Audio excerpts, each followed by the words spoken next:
always give credit where it's due because honestly, I was listening to his podcast and he said you can water seeds or you can water weeds. Yes. And I thought, wow, it's kind of that feed the lion, feed the lamb. It all sort of goes back to what we decide to, put our energy toward. And it was just another way of thinking about that. And the book is really about tips that I try to use as a, world-class black belt warrior and how I've had to become a little bit more of that warrior. I love that. And I think it's so much more authentic to hear your story and then tell us like actually this works. Like this is how I'm getting through life and this is Right. what works for me. Like it's not one like a science-backed foolproof method. Da, da, da. It's just like, you know what, you guys, like here is my story, here's Yeah. my disposition, here is how it helps, and I want to share that with you. It's like a kindness that you give us. Yeah.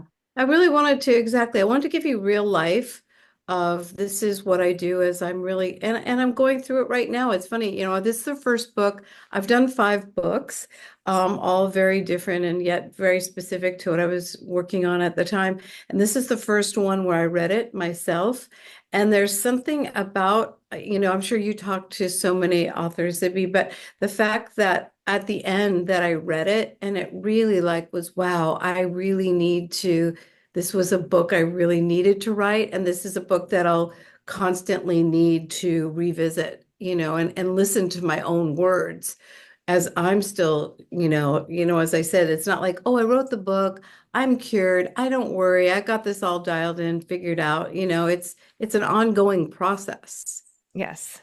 And we're Yeah. always working on it because the mind our minds just go in this one direction and it's not it's like as soon as you take the it's almost like the bumpers in a bowling alley. Like as soon as you take them out, it's gonna like go back in the gutter. You know, you gotta like make sure they have air in there so that they keep protecting the ball. Yeah. Bad analogy, but No, but it's true. Like you have to go back and, it is the basics. Some of it is Mhm. just the basics of how we talk to ourselves. And, you know, when my mantra in the book where I'm saying, if it's not happening now, it's not Yes. happening, so keeping myself in the present moment. And I'm all about, I'm sure you talk to so many people. There's so many little bits and bobs and things people say that I always think we sort of have to just knit together whatever works for us. I feel that with, my cosmetic company and offering women, what I consider the best foundation in the world. But yet, if something else works for them, I just really want to help empower people and, find their way through some difficult times that we live in right now. Well, that definitely comes through. And I love, by the way, that you put the little coupon for your cosmetics in the back because now I'm like, oh, I'm totally going to do that later when I have time. I dog-eared so many places, but with different advice and parts of your life, of course, that I want to discuss about. But some of the tricks and tips that you use, like saying to yourself, it's just one flight. I think like getting yourself into that mindset, like not catastrophizing everything. Right. How you're not getting triggered as much. Oh yeah, it was Jay Shetty. Sorry, I just saw that passage there. Um, you were saying as you refined your technique, you wanted to share it with other women. You said this in relation to learning to apply makeup and how you became a teacher of that and your whole experience at UCLA. And maybe I should back up for 2 seconds for people who don't know about your cosmetics empire. Right. But maybe back up and say how you started that and became a sort of a teacher and how that those connections and all of it led to something far bigger. Yeah, definitely. Let's call that I look at my life in a couple of different parts at this point. There's, the mascara, the time I was in medicine, as I say, mascara to medicine. But in the mascara part of my life, the cosmetics, I was really a Hollywood makeup artist who, started with not a lot of the Hollywood talent or the, innate talent, but perfected that. And for 13 years did all the, over 100, 200 album covers, all the People magazine covers, you name it. I was doing it for 13 years, working with a lot of celebrities and it was just, I never found a foundation, a base makeup that I liked. And I decided that I was going to create one at the time because this is going back quite a ways, as I think about it, as I'm getting ready to turn 70 next year. I've been doing makeup for a really long time. I created a foundation. At the time, there was a lot of everything was, pink or orange or, colors that were not natural to the skin. So I wanted to make a neutral base, more beige tone, yellow undertone, something that was more natural to our skin tones. And I decided to create a foundation that I started by mixing together a lot of different ingredients, not knowing what I was doing at the time, but I knew what shades I wanted and created a line of makeup that went along really and coexisted with my philosophy, which was no makeup makeup, which Mhm. still is today. Like looking your best without looking like you're overly done. And so I created light, medium, tan, mahogany, and dark, two shades in every compact, along with a color coordinated kit. So people would pick their foundation shade and then peach, pink, or red color coordinated kits where I basically put all the lip colors, the eye colors, cheeks, everything together. It was all the guesswork was taken out. And what now our younger generation thinks of makeup tutorials for me was, a DVD that you put into your little VCR of a 2 to 3 hours of me teaching you how to do your makeup. And it was a huge hit. I went on television. I was the first person to sell color cosmetics. I went on TV and just it was a great success and did 13 years of infomercials with different celebrities. I've since created about 600 products. My company did about $1 billion in sales and went on QVC for 10 years. And in that time period, I decided, I wanted to sort of, demystify the whole like, oh, the Hollywood makeup artist, only we know the secrets. And I just thought, oh my gosh, if I can do this, you can do this, which has always been my philosophy. I come from low self-esteem. So it was like, oh my gosh, I'm doing this. You can do this. Here's how. And so that's the teaching at UCLA, where I did that for about 10 years with every quarter 50 students. And met a group of guys that were at the time selling through television, and that's how my first infomercials were launched. So, all that being said, I am very true to my no makeup makeup philosophy, which we can talk about because I've kind of come full circle and just relaunched my makeup. But basically, during that time and having a few children and living life as we do, um, I remarried. I was married and I had a son, and then I remarried and had two more children. My daughter was diagnosed with a rare disease and given 4 years to live. And that's where I say I go from mascara to medicine. My life in a moment, as when those things occur, just changed in an instant. And I was like, I'll close the book on mascara, open the book on medicine, and learn everything there is to know about this condition, autoimmune disease, and dedicate my life to that and change the narrative for my daughter, which I've been able to do. I mean, it's not, we're not out of the clear, but she's living a full, beautiful life, and her story is hers to tell. But it was just, as I said, it's taken me down the last 15 years of a whole other life and certainly reinforced what this book is all about is worry and how somebody who was, as I say, born early to be a worrier, all of a sudden was faced with, more worry that, anybody would want to have in a lifetime I was dealing with every day. Wow, your story is so inspirational, what you achieved. And you didn't graduate from high school, and we know why when we read the book and we can discuss, but how you just created, you just made it out of nothing. And one thing I found really interesting is the correlation between the sort of fearlessness on the one hand and then Mhm. this worry nonstop on the other. Because I feel like I can kind of relate to that. I worry about everything so much. I'm like constantly changing plans and worrying about this and that. But then when I try to do something, I'm like, oh, totally. Like, Yeah. and I think it's like you explained it in a way that I had never heard before and that I felt was incredibly interesting. Can you go into that a little more?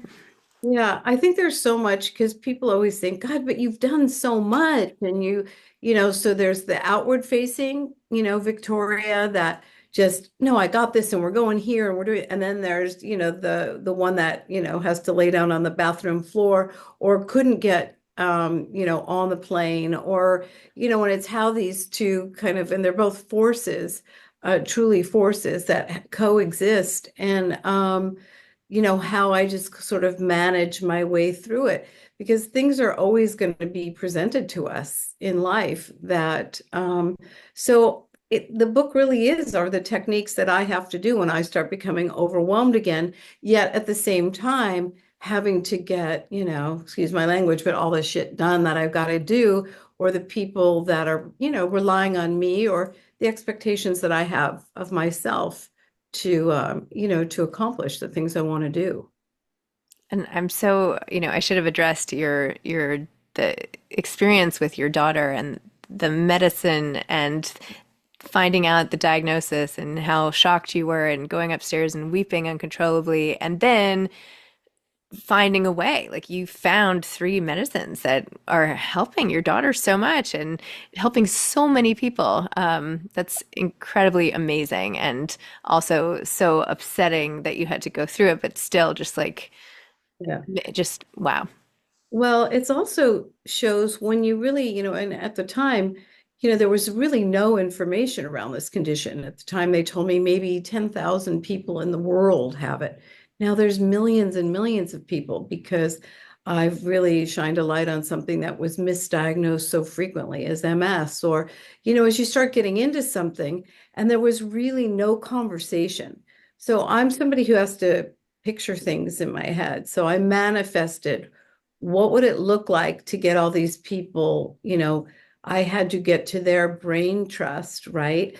Through this shared sense of a humanity, like, help me. How do I get these people together, from a mother's desperation, but at the same time, have to be very organized while she's going through attacks, while, the bad things are happening, while the fear is like right there and has a chokehold on me, and yet keep moving forward, and finding the balance of letting people see that, but at the same time, knowing that I'm going to have to really build this, this foundation, a different kind of foundation that is going to, help me, save what they're telling me can happen to my daughter. So it was working on just so many different levels. And the last book, which is really, I would recommend, Saving Each Other was the first book that I wrote about this. And it's my daughter and I wrote it together.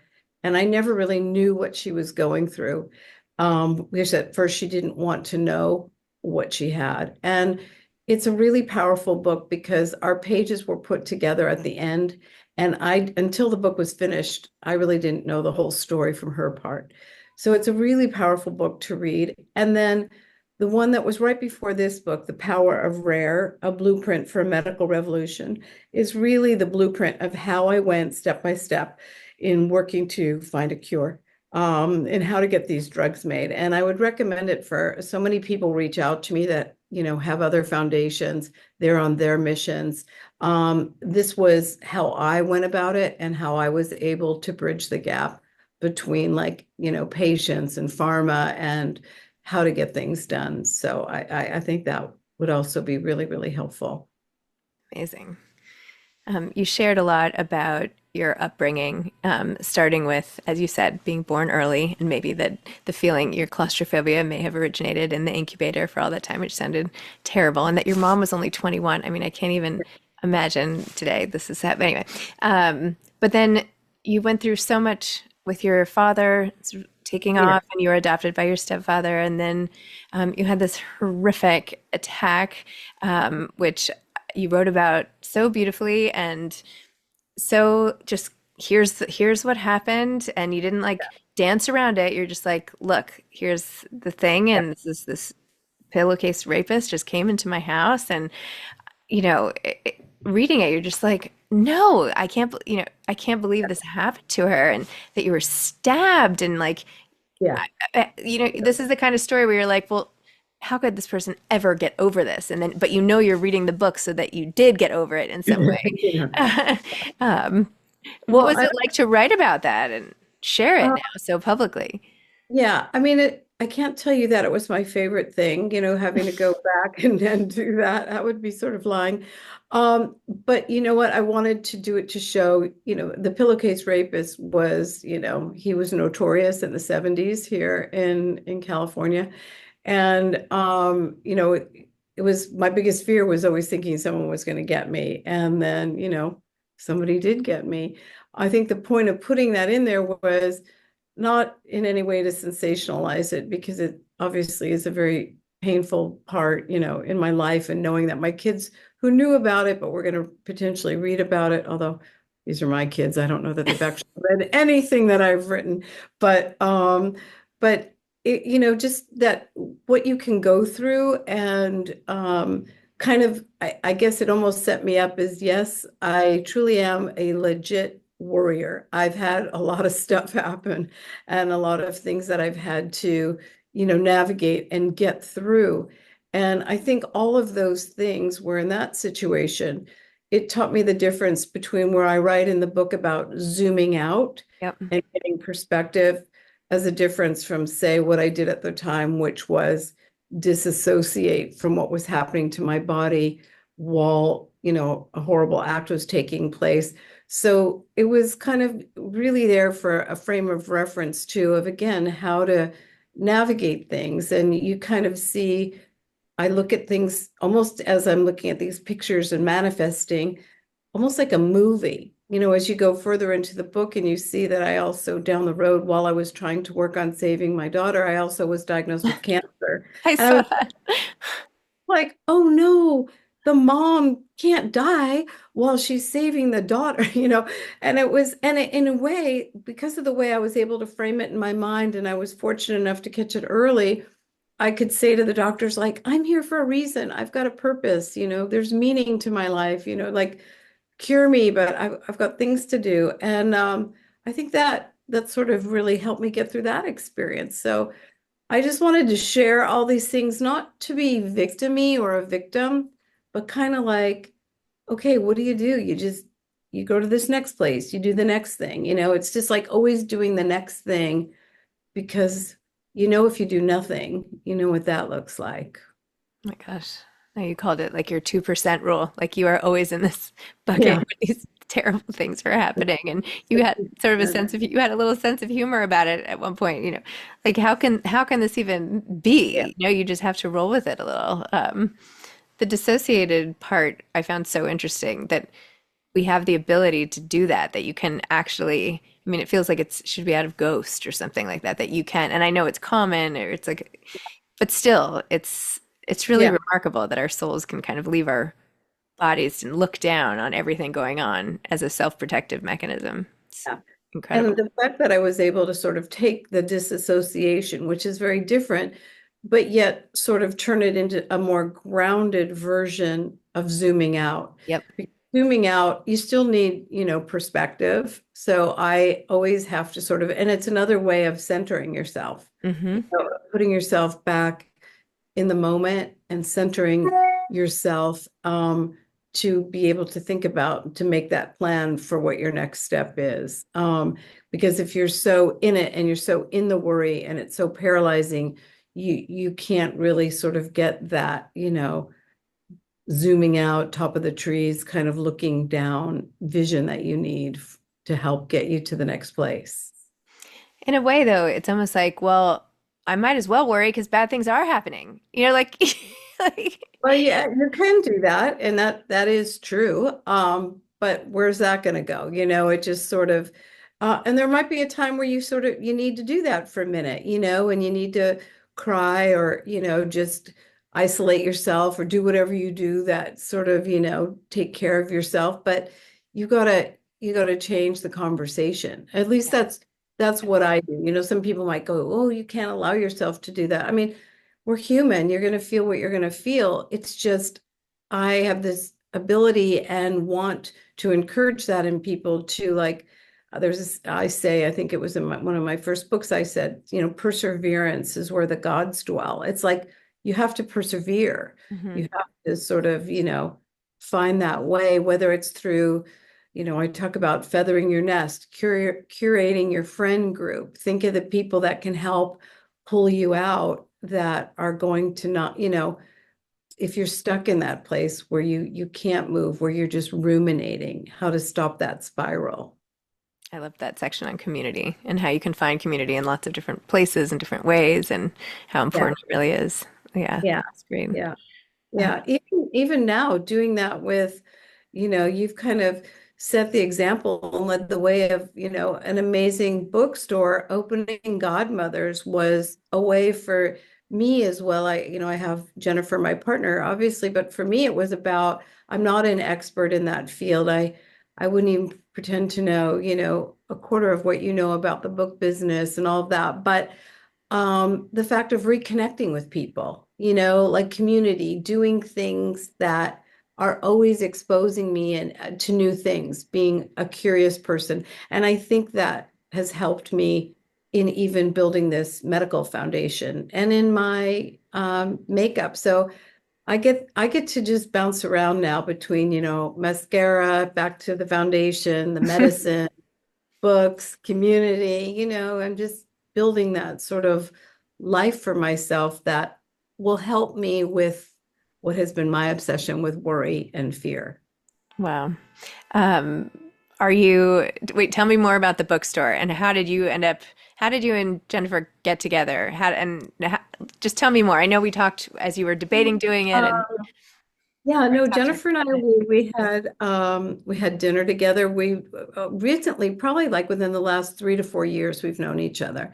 So it wasn't like lifelong, but we just connected right away. We were having dinner at a friend's house, and then, we just started like go to lunch, and over one of our lunches was really talking about, I've lived between, LA and up there in Carpinteria I've been there 32 years. And just talking about, what we're both excited about, and just talked about, Jennifer had talked about, we talked about what would we do next? What would we do? What would be fun? And Jennifer brought up like, talking about a bookstore.